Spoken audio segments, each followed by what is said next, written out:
Hi friends, welcome to my channel నంగి discussional world. మనం ఇంతవరకు సుమతి శతక పద్యాన్ని సీరియస్గా చేస్తూ ఉన్నాం కదా. అందులో భాగంగా 5 పద్యాలు అయిపోయినాయి. ఈరోజు 6వ పద్యాన్ని చేయబోతున్నాం. ఇది మీలో చాలామంది తెలియకుండా ఉండవచ్చు, కాబట్టి దయచేసి వీడియో పూర్తిగా చూస్తానని ఆశిస్తున్నాను. మిగిలిన పద్యాలు చూడాలనుకుంటే ఛానల్లోని ప్లేలిస్ట్లో సుమతి శతకం అనే ప్లేలిస్ట్ ఉంది, అందులోకి వెళ్ళి చూడాలని మనవి చేస్తున్నాను.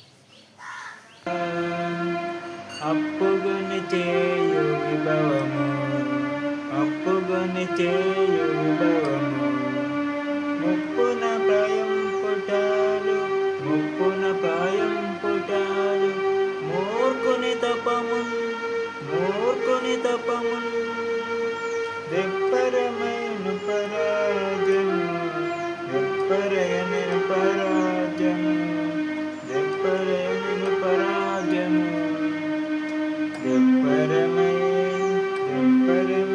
మీద కీడు తెచ్చుర, దెప్పరమై మీద కీడు తెచ్చుర, సుమతి సుమతి.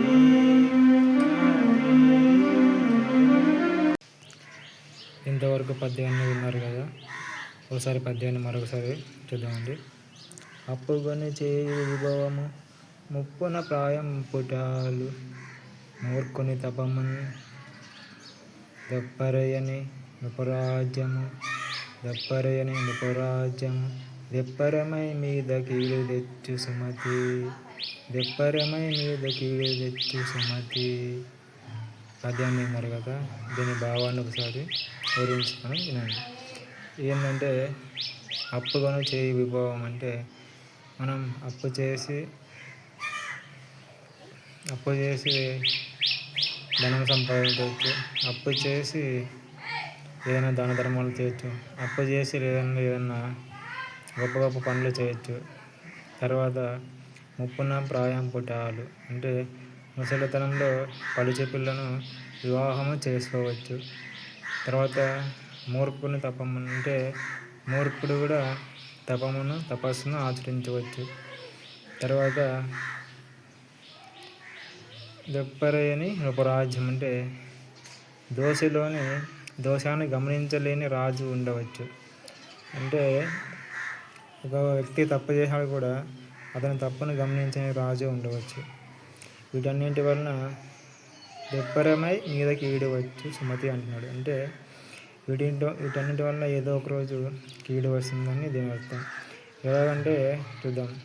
మనం అప్పులు చేసి గొప్పలకు పోతాం, కానీ అప్పులు పెరిగి ఏదో రోజు మన మీదకే చుట్టుకుంటాయి. అదే ఒక కారణం. అప్పులు పోయి ముప్పు తెచ్చుకున్నారని మనం మాట వింటూనే ఉంటాం. అదే ఒక సంగతి. ఇంకా ముప్పున ప్రాయం పుటాలు అంటే ముసలితనంలో పడిచి పిల్లని పెళ్లి చేసుకుంటే అతనికి వచ్చే కష్టాలు అన్నీ కావు. ఎందుకంటే వీడేమో ముసలిలో ప్రాయంలో ఉంటాడు, ఆమె మంచి యవ్వనంలో ఉంటుంది. తర్వాత ఆమె చేసే విపరీత కార్యాలకు వీడు మనోవేదన పడవలసి వస్తుంది. ఇది తెలిసిందే కదా. తర్వాత మూర్ఖుని తపమును, మూర్ఖుడు కూడా తపమును ఆచరించవచ్చు, తపస్సులు చేయవచ్చు. ఆ తపం వల్ల ఎన్నో అనర్థాలు జరుగుతాయి. దానికి ఉదాహరణ రావణ, కుంభకర్ణాది రాక్షసులు. తర్వాత ఎంతోమంది రాక్షసులు ఉన్నారు. వారు తపవలు ఆచరించి ఎన్నో కోరుకొని దేవుని ద్వారా తర్వాత సమాజానికి నష్టం కలిగించారు. అదే ఒక కారణం. ఇకపోతే 4వదిగా దోషిలోని దోషాన్ని గమనించలేని రాజు. దోషిని శిక్షించగలగడానికి రాజు ఉంటాడు, కానీ ఆ దోషిలోని దోషాన్ని గమనించిన రాజు ఉంటే ఆ రాజ్యానికి నష్టం అనేది అర్థం. కాబట్టి ఇలా విషయం ఏంటంటే అప్పుకొని అప్పు చేసి చేసే పనులే కానీ, తర్వాత ముసలితనంలో పడిచి ఆమెను పెళ్లి చేసుకోవడం కానీ, తర్వాత మూర్ఖుడు తపం చేయడం కానీ, తర్వాత దోషాన్ని గమనించని రాజ్యం ఏలడం కానీ, ఇవన్నీ తాత్కాలికంగా చాలా ఆనందంగా ఉండవచ్చు, కానీ అనతి కాలంలో తర్వాతి కాలంలో ఇవన్నీ ఎంతో కీడుకు ముప్పుకు దాసోహం అవుతాయనేది ఈ పద్యం యొక్క సారాంశం.